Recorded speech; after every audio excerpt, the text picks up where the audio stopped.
اپنے ایمان کی آب یاری کرے، اپنے ایمان کی آب یاری کرے، دل پہ اللہ کا خوف طاری کرے۔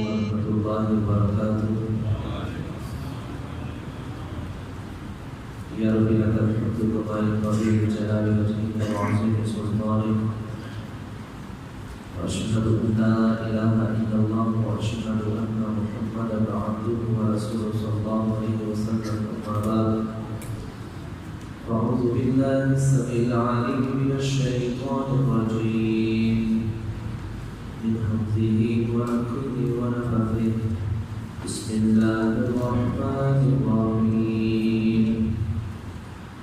کل کے سبق کے اندر اللہ رب العالمین نے اہل ایمان والوں کو مخاطب کرتے ہوئے کہا کہ نہ تم پکڑو، نہ تم دوست بناؤ دلی منافقوں کو جو تمہارے دشمن ہیں، تو ان سے محبت کرتے ہو، وہ تم سے محبت نہیں کرتے، اور ان کا بغض ان کی زبانوں سے واضح بھی ہو چکا ہے، اور جو ان کے دلوں کے اندر چھپا ہوا ہے وہ اس سے بھی کہیں بڑی باتیں ہیں۔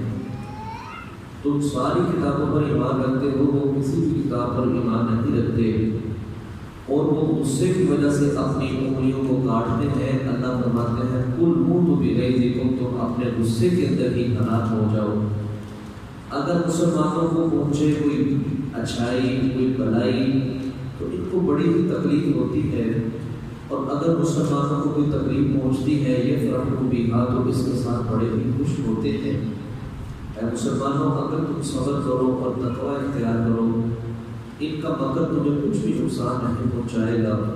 ان اللہ بما یعملون محیط، بے شک یہ منافق جو بھی عمل کر رہے ہیں اللہ ان کے اعمال کے ذریعے ان کو گھیرے ہوئے ہیں، احاطہ کیے ہوئے ہیں، وہ اللہ کی پہنچ سے، اللہ کے علم سے باہر نہیں۔ آج کا جو سبق ہے وہ صفحہ نمبر 14 ہے اور آیت نمبر 121 ہے۔ آج کے سبق کے اندر پہلے اللہ رب العالمین غزوہ احد کے متعلق بات کریں گے، اور پھر غزوہ بدر کے اندر جو اللہ کی طرف سے نصرت اور مدد آئی تھی اس حوالے سے اللہ رب العالمین بات کریں گے۔ غزوہ احد کیوں پیش آیا تھا کہ سن 3 ہجری کے اندر یہ معاملہ بنا تھا،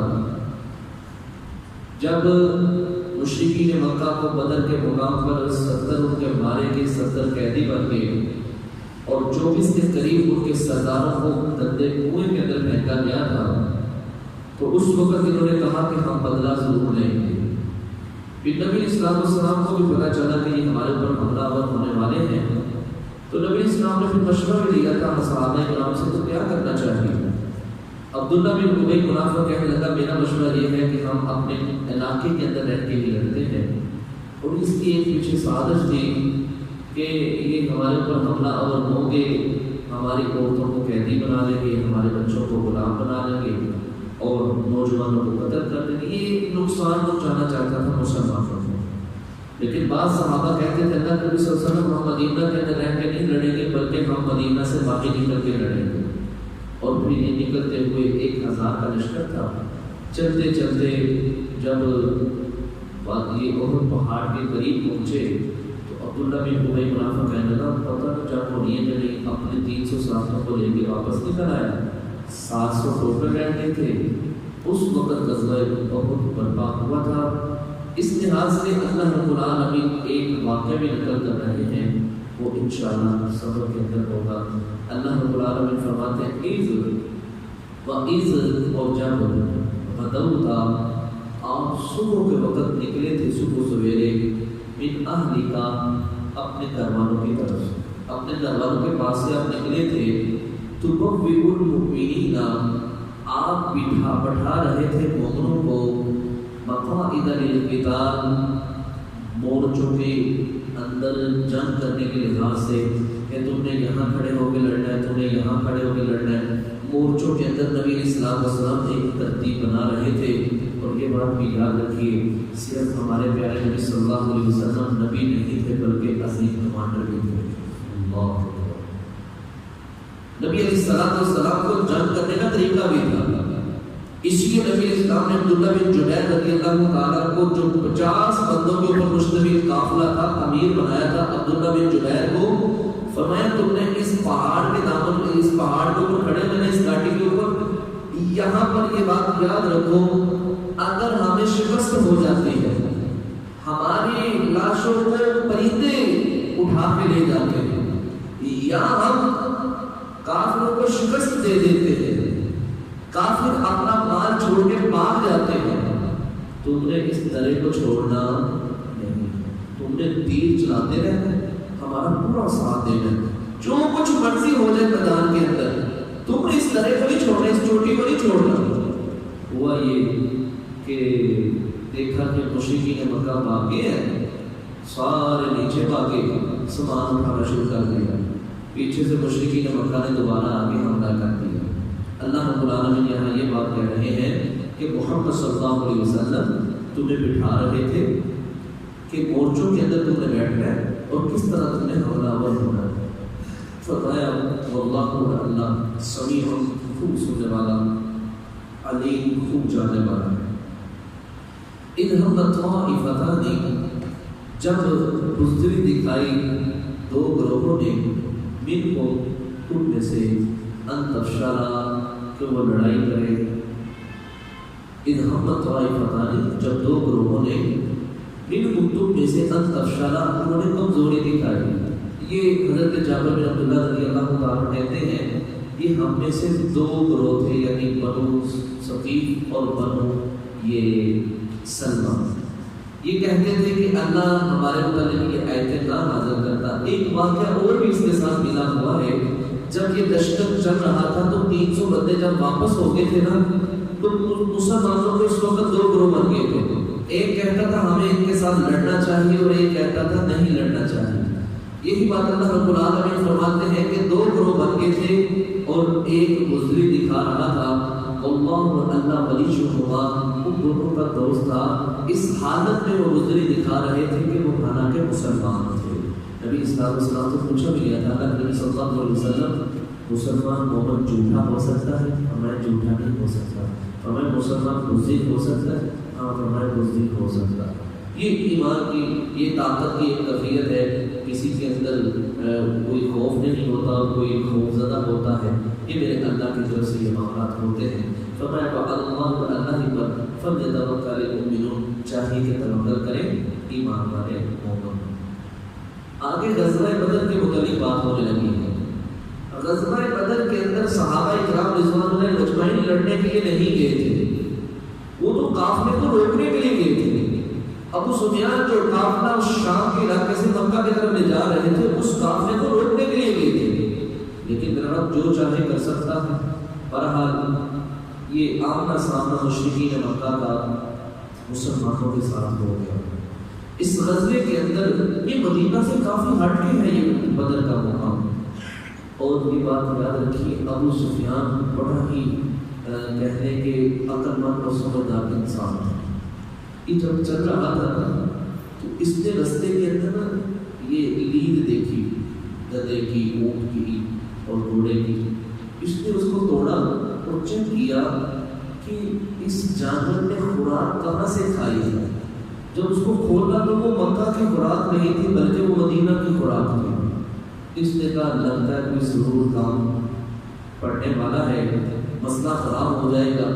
جو رستہ سیدھا جاتا تھا اس رستے کی بجائے اس نے دوسرا رستہ اختیار کر لیا، اپنے قافلے کو بچا کے نکل گئے۔ وہاں جا کے شور ڈالا، او لوگوں آج تو میں اپنی مہارت سے یہ قافلہ بچا کے لے آیا ہوں، اگر یہی معاملہ رہا تو کل کو پھر وہ ہمارے قافلے کو روک لیں گے، لہٰذا نکلو، ہم نے ان سے بدلہ لینا ہے، ان مسلمانوں کو ختم کرنا ہے۔ نبی اسلام السلام نے بھی کہا اللہ کے حکم سے نکلو، پھر نکلے، صرف 313 ہی مجاہدین تھے۔ اللہ صحابہ فرماتے ہیں جس طرح طالوت اور جالوت کی لڑائی کے اندر طالوت مجاہدین کی تعداد 313 تھی، جن کے متعلق اللہ کہتا ہے کہ یہ ایک نہر آئے گی، یہاں سے تم نے پانی نہیں پینا، صرف پینا ہے تو ایک چلو پینا ہے۔ فرمایا جنہوں نے صرف چلو پانی پیا تھا ان کی تعداد جو اس نہر کو عبور کر کے گئے تھے وہ 313 تھی، اور آج بدر کے مقام پر بھی صحابہ کی تعداد 313 ہے. فرمایا جس طرح ان کی تعداد 313 تھی صحابہ کی بھی تعداد 313 ہے. اب وہاں پہنچ گئے. نبی علیہ الصلوۃ والسلام کے متعلق آپ نے واقعہ سن رکھے ہیں. اللہ کے حضور التجا شروع کر دی. اللہ یہ میری محنت کا نتیجہ ہے. اللہ اگر یہ دنیا کے اندر نہ رہے تو اللہ قیامت تک میری طرف بھی نام لینے والا باقی نہیں رہے گا.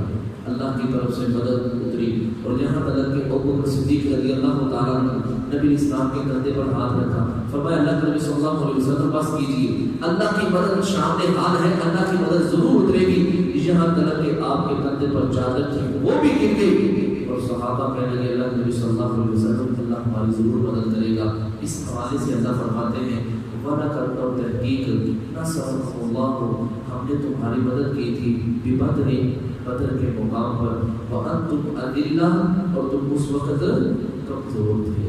تمہارے اندر اتنی طاقت نہیں تھی, تمہارے پاس لڑنے کے وسائل نہیں تھے, بلکہ تاریخ کی کتابوں کے اندر لکھا ہے صرف 2 گھوڑے تھے اور چند اونٹ تھے.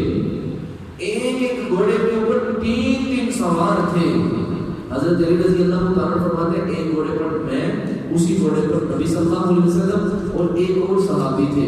تو نبی علیہ السلام سوار ہو گئے. جب ہمارے سوار ہونے کی باری آئی تو ہم نے مناسب نہ سمجھا. فرمایا اللہ نبی صلی اللہ علیہ وسلم آپ ہی گھوڑے کے اوپر سوار ہو جائے. تو نبی اسلام ہمیں کہنے لگے میری بات یاد رکھو, میں تم دونوں سے زیادہ ہمت والا ہوں, میں تم سے زیادہ ہمت والا ہوں, میں پیدل چل سکتا ہوں. اور دوسری بات یہ بھی ذہن میں رکھو میں اجر سے محروم ہونا نہیں چاہتا, میں بھی اجر دینا چاہتا ہوں. یہ ہوتا ہے امیر, یہ ہوتا ہے پیر, یہ ہوتا ہے امام. خود کو یہ نہیں سمجھتا کہ میں آسانی کے اندر رہوں اور میرے مارنے والے کو دشواری کے اندر رہے, مشکلات کا سامنا کرنا پڑے. فرمایا میں بھی ہمت نہیں ہار سکتا اور دوسرا میں اجر سے محروم نہیں رہ سکتا. میں بھی تمہارے جیسا ایک انسان ہوں, جس طرح تمہیں تکلیف پہنچتی ہے مجھے بھی پہنچتی ہے, لہٰذا میں تمہیں تکلیف کے اندر مبتلا نہیں کر سکتا. فرمایا فاتقوا اللہ بس ڈرو اللہ سے لعلکم تاکہ تم تشکرون اللہ کے تم شکر گزار بندے بن سکو. اس تقول جب کہہ رہے تھے محمد صلی اللہ علیہ وسلم للمؤمنین اپنے مومن ساتھیوں سے مسلمانوں سے الن یکفیکم کہ تمہیں کفایت نہیں کرے گا, این یمدکم کہ تمہاری مدد کرے ربکم تمہارا رب بثلاثۃ آلاف 3000 من الملائکۃ فرشتوں سے منزلین جو آسمان سے نازل ہونے والے. اور تمہیں 3000 فرشتے کافی نہیں, اللہ 3000 فرشتوں کے ساتھ تمہاری مدد کرے گا. پریشان نہ ہونا, اللہ رب العالمین نے 3000 فرشتے نازل کر دیے ہیں. فرمایا بلا ایک اور معصوم ان تصویروں اگر تم صبر کرو اور تتقوا اور تقوی اختیار کرو وَيَأْتُوكُمْ اور آئے تمہارے پاس دشمن من فورہم ھذا یکدم تمہارے پر حملہ کر دے یمددکم تمہاری مدد کرے گا ربکم تمہارا رب بخمسۃ آلاف 5000 من الملائکۃ فرشتوں سے مصوبین جو نشان زدہ ہوں گے. اللہ اکبر. صحابی فرماتے ہیں اللہ کے نبی صلی اللہ علیہ وسلم میرے سامنے کافر بھاگ رہا تھا تو اس کا اور میرا کافی فرق تھا. اللہ کے نبی صلی اللہ علیہ وسلم میں نے آواز سنی کہ کوئی اپنے گھوڑے کو کہہ رہا بھاگ اس کے پیچھا کر. کہتے ہیں اللہ کے نبی صلی اللہ علیہ وسلم میں نے گھوڑا لگنے کی آواز بھی سنی, میرے ہاتھ میں چھڑی تھی اور کافی دور تھا, میں نے ایسے لگائی تو وہ کافی پہلے جا کے گر گیا اپنے منہ کے بل. اللہ کے نبی صلی اللہ علیہ وسلم میں نے اس کا چہرہ جا کے دیکھا تو اس کے چہرے پر نشان تھا تلوار لگنے کا. اللہ کے نبی صلی اللہ علیہ وسلم پتہ نہیں کون تھا. اللہ کے نبی صلی اللہ علیہ وسلم نے فرمایا بالکل تم سچ کہہ رہے ہو, یہ تیسرے آسمان سے آئی ہوئی اللہ کی مدد فرشتے تھے. فرمایا اللہ رب العالمین تمہاری مدد کرے گا. کہاں 313 کہاں 1000 کا لشکر.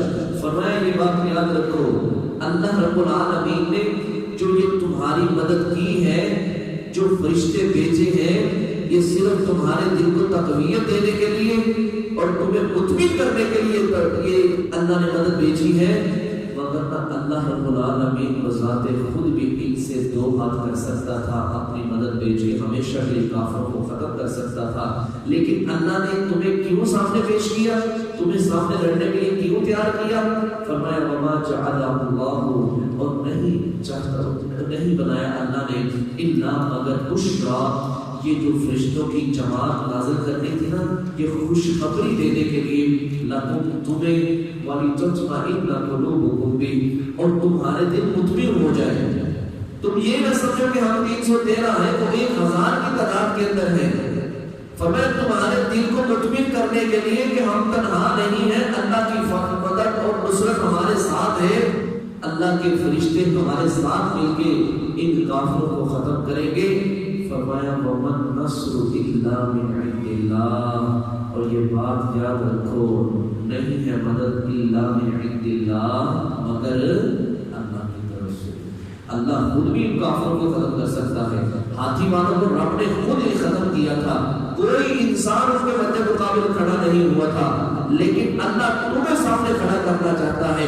وَيَشْفِ صُدُورَ قَوْمٍ مُؤْمِنِينَ، جب کافر مسلمان کافر کو اپنے ہاتھ سے کاٹے گا تو مسلمان کا دل ٹھنڈا ہوگا، اس کا سینہ ٹھنڈا ہوگا، اور اپنے اوپر کیے ہوئے جو انہوں نے ظلم تھے، یعنی مسلمانوں کے اوپر جو زیادتی کی تھی، جب مسلمان اپنے ہاتھ سے کافروں کو کاٹیں گے تو ان کے جو زخم ہیں وہ ختم ہو جائیں گے، ان کے اوپر جو ظلم زیادتی والے معاملات ہوں گے اللہ رب العالمین ان کو بالکل ختم کر دے گا اور ان کے سینے ٹھنڈے ہوں گے۔ فرمایا العزیز الحکیم، اللہ غالب ہے، الحکیم اور حکمت والا ہے۔ اللہ غالب ہے، اس کو دنیا کی کوئی بھی طاقت مغلوب نہیں کر سکتی۔ فرمایا اللہ کی مدد تمہارے ساتھ ہے۔ اللہ نے یہ کیوں کیا؟ لیقطع، تاکہ ہلاک کر دے، کاٹ دے، طرفا، ایک گروہ، من الذین، ان لوگوں میں سے، کفروا، جنہوں نے کفر کیا۔ اللہ ان کو ہلاک کر دینا چاہتا ہے، کاٹ دینا چاہتا ہے، برباد کر دینا چاہتا ہے، او یغبطہم، یا ان کو ذلیل کر دینا چاہتا ہے، فَيَنْقَلِبُوا خَائِبِينَ، پس وہ پھریں گے تو رسوا ہو کر ہی پھریں گے، برباد ہو جائیں گے، نام و نشان ان کا ختم ہو جائے گا۔ اور یہی کیفیت غزوہ بدر کے اندر دیکھی گئی تھی، ان کے 24 سردار مارے گئے تھے، 70 کے قریب ٹوٹل ان کے قتل ہو گئے تھے، اور 70 کے قریب ان کے قیدی ہو گئے تھے۔ ان کی جو طاقت تھی، پاور تھی، جو ان کے اندر غرور اور تکبر تھا، میرے رب نے اس کو خاک کے اندر ملا دیا تھا۔ فرمایا میں ان کے غرور اور تکبر کو ختم کرنا چاہتا ہوں۔ اور اسی بدر کے مقام کے بعد، غزوہ بدر کے بعد، کتنے ہی مدینہ کے اندر یہودیوں کے قبائل، یہ عبداللہ بن ابی منافق، اسی وجہ سے اسلام اس نے قبول کیا تھا، کتنے لوگوں نے اسلام کو قبول کر لیا تھا کہ آج مشرکین کی باری تھی، کل کو ہماری باری بھی آ سکتی ہے، لہذا ہمیں سیدھا ہو جانا چاہیے، اسلام کو قبول کر لینا چاہیے۔ فرمایا نہیں سالہ تھا، اللہ کے نبی صلی اللہ علیہ وسلم نہیں ہے آپ کے لیے، کہ آیت کے پیچھے ایک شان نزول ہے، کچھ واقعات ہیں، وہ یہ ہے کہ نبی صلی اللہ علیہ وسلم جب کسی کافر کی طرف سے کوئی تکلیف بھی پریشانی پہنچتی، بلکہ ایک قافلہ آیا، اس نے کہا ہمیں کچھ ایسے قرآن کرام دیجیے، ہم اپنے علاقے کے اندر ان کو لے جانا چاہتے ہیں، اور وہاں جا کے وہ ہمیں دعوت و تبلیغ کا کام کریں، ہمیں قرآن پڑھنا سکھلائیں، ہمیں نماز پڑھانا سکھلائیں۔ تو انہوں نے 70 قرآن کرام کو دھوکہ دے کے شہید کر دیا تھا۔ تو نبی علیہ السلام نے 1 مہینہ ہر فرض نماز کے بعد، رکوع کے بعد، نبی علیہ ہر فرض نماز کے اندر آخری رکوع کے بعد نبی علیہ السلام کو نعت نازلہ کیا کرتے تھے۔ اس نعت نازلہ کے اندر نبی علیہ السلام فلاں بن فلاں نام لے کے لعنت کیا کرتے تھے، اللہ فلاں کے اوپر بھی لعنت بھیج، اللہ فلاں کو بھی تباہ و برباد کر، اللہ فلاں کو بھی ہلاک کر دے، اللہ فلاں کو بھی جہنم کے اندر بھیج دے۔ اس موقع پہ اللہ نے یہ آیت کریمہ نازل کی کہ اللہ کے نبی صلی اللہ علیہ وسلم یہ بات یاد رکھیے، کسی کو ہدایت دینا یا کسی کو عذاب دینا آپ کے اختیار کے اندر نہیں ہے۔ ہو سکتا ہے جس کے اوپر آپ لعنت بھیج رہے ہیں، اللہ اس کی توبہ قبول کر کے اس کو دار اسلام سے داخل کر دے۔ ہو سکتا ہے جس کے اوپر آپ لعنت بھیج رہے ہیں ہو سکتا ہے وہ لعنت کا مستحق ہو، لیکن آپ نے اتنا کر ان کے اوپر بد دعا کرنی ہے، کسی خاص شخص کا نام لے کے آپ نے بد دعا نہیں کرنی۔ فرمایا نہیں سالہ کا نہیں ہے آپ کے لیے من الامر اس معاملے میں شیء کچھ بھی، کوئی بھی آپ کے پاس اختیار نہیں ہے۔ انک لا تہدی من احببت ولکن اللہ یہدی من یشاء، اللہ کے نبی صلی اللہ علیہ وسلم آپ جس کو چاہے ہدایت دیں، یہ نہیں ہو سکتا جس سے آپ محبت رکھیں وہ ہدایت پا جائے اور جس سے آپ نفرت رکھیں وہ ہدایت نہ پا جائے، بلکہ یہ سارے معاملات اختیارات آپ کے رب کے پاس ہیں۔ او یتوب علیہم، یا میرا رب ان کے اوپر متوجہ ہو، ان کو ہدایت آ جائے، سمجھ آ جائے، اسلام کو قبول کر لیں۔ او یعذبہم، یا اللہ ان کو عذاب دے، فإنہم ظالمون، پھر وہ ظالم ہی ہوں گے کہ جب ان کو شرک جیسی لعنت سے وہ چھٹکارا نہ ملے، شرک کو نہ چھوڑے، کیونکہ ان الشرک لظلم عظیم، شرک بذات خود ہی بہت بڑا ظلم ہے جو انسان اپنی جان کے اوپر کرتا ہے۔ فرمایا او یعذبہم، یا اللہ ان کو عذاب دے، فإنہم ظالمون، پس وہ لوگ ظالموں میں سے ہیں۔ تو آج کے دور کے اندر بھی ہم کسی کے اوپر نام لے کے لعنت نہیں کر سکتے، ہاں ویسے ہم مطلقاً یہودیوں کے اوپر، عیسائیوں کے اوپر ہم کہہ سکتے ہیں کہ اللہ انہوں نے تباہ و بربادی، مسلمانوں کے اوپر حملہ آور ہوئے ہیں، مسلمانوں کو برباد کر رہے ہیں، مسلمانوں کو نقصان پہنچا رہے ہیں۔ تو جس طرح امیر المؤمنین عمر بن خطاب رضی اللہ تعالیٰ سے یہ بات ثابت ہے کہ وہ بھی مطلقاً ہاتھ اٹھا کے قنوت نازلہ کروایا کرتے تھے آخری رکعت میں، آخری رکوع کے بعد۔ تو اس طرح ہم بھی مطلقاً دعا کر سکتے ہیں، لیکن خاص نام لے کے اس طرح جس طرح نبی اسلام کیا کرتے تھے اللہ رب العالمین نے منع کر دیا۔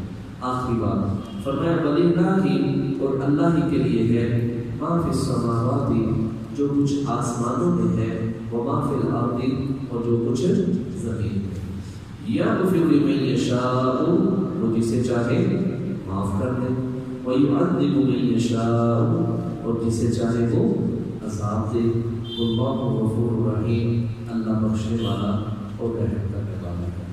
تو اللہ جب کہتا ہے کہ میں جس کو چاہوں عذاب دوں، جس کو چاہوں معاف کروں، تو پھر نبی صلی اللہ علیہ وسلم آپ کا حق نہیں بنتا کہ اللہ جسے ہدایت دینا چاہے آپ اس انسان کو اوپر لعنت بھیجیں، لہٰذا آپ مطلقاً بد دعا کر سکتے ہیں۔ یہاں ہم نے غزوہ بدر کے لحاظ سے پڑھا ہے، یہاں صرف ایک آخری حدیث سن لیجیے۔ حضرت جبرائیل علیہ السلام ایک دن نبی اسلام کے پاس آئے اور آپ کہنے لگے اللہ کے صلی اللہ علیہ وسلم آپ کے نزدیک مسلمانوں کے اندر درجات کے لحاظ سے کون بلند مقام پر ہے؟ فرمایا ہمارے اندر ان کا مقام زیادہ ہے جو غزوہ بدر کے اندر شریک ہوئے تھے، غزوہ بدر کے اندر شریک ہوئے تھے۔ تو فرمایا تمہارے اندر کیسے معاملات ہیں؟ تو حضرت جبرائیل علیہ السلام کہنے لگے اللہ کے نبی صلی اللہ علیہ وسلم فرشتوں کے اندر بھی ان فرشتوں کو مقام زیادہ حاصل ہے جو غزوہ بدر کے اندر مدد کے لیے اترے تھے۔